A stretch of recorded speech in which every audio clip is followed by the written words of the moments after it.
नमस्कार बंधुरा माधुरीज किचेने आपनादेर सकलके स्वागत जानाई।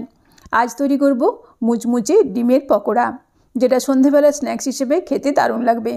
ताहले चलुन शुरू करी आजकेर रेसिपि। डिमेर पकोड़ा तैरी करार जोन्नो आमि एखाने नियेछि 3टे सेদ্ধ डिम। डिमेर खोसा छाड़िए एकटा एकटा डिमके आमि 4 टुकरो करे केटे नियेछि। अन्यदिके एकटा बड़ बाटिर मध्ये निलाम 3टे मिडियाम साइजेर पेंयाज कुचि, हाफ चामच ग्रेट करा रसुन, हाफ चामच ग्रेट करा आदा, परिमाण मतो काँचा लंका कुचि, एक मुठो धने पाता कुचि, एर संगे दिচ্ছি हाफ बाटी चालेर गुड़ो एवं एक बाटी बेसन और देव परिमाण मतो लवण, हाफ चामच हलुदेर गुड़ो, अल्प एकटू जिरेर गुड़ो दिচ্ছি और देव हाफ चामच गोलमरिचेर गुड़ो। एबार এই সমস্ত কিছু প্রথমে শুকনো অবস্থায় ভালোভাবে মেখে নেব। তারপর অল্প একটু জল দিয়ে বেসনটাকে মেখে নিতে হবে। আর এটা মাখার জন্য কিন্তু খুব বেশি পরিমাণে জলের প্রয়োজন নেই। বেসনের এই গোলাটা কিন্তু একটু শক্তভাবে মেখে নিতে হবে। এই দেখুন মাখানো হয়ে গেছে। এরপর একটা সেদ্ধ ডিমের টুকরো নিলাম।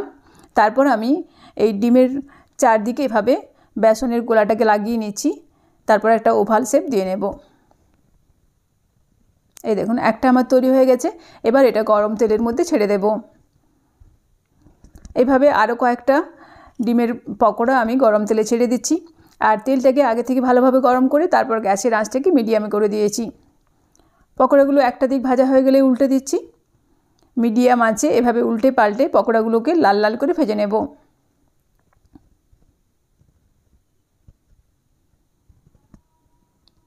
এর মধ্যে আমি আরও একটা পকোড়া ছেড়ে দিলাম। তারপর আবারও পকোড়াগুলোকে উল্টে পাল্টে ভেজে নিচ্ছি।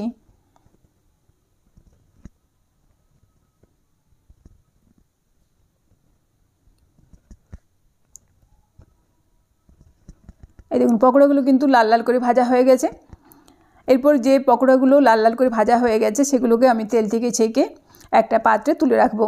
আর ওই একই রকমভাবে বাকি ডিমের পকোড়াগুলো তৈরি করে নেব।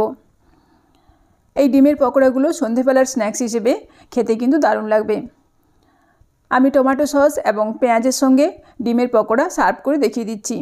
এইভাবেই তৈরি হয়ে গেল আমার আজকের রেসিপি মুচমুচে ডিমের পকোড়া।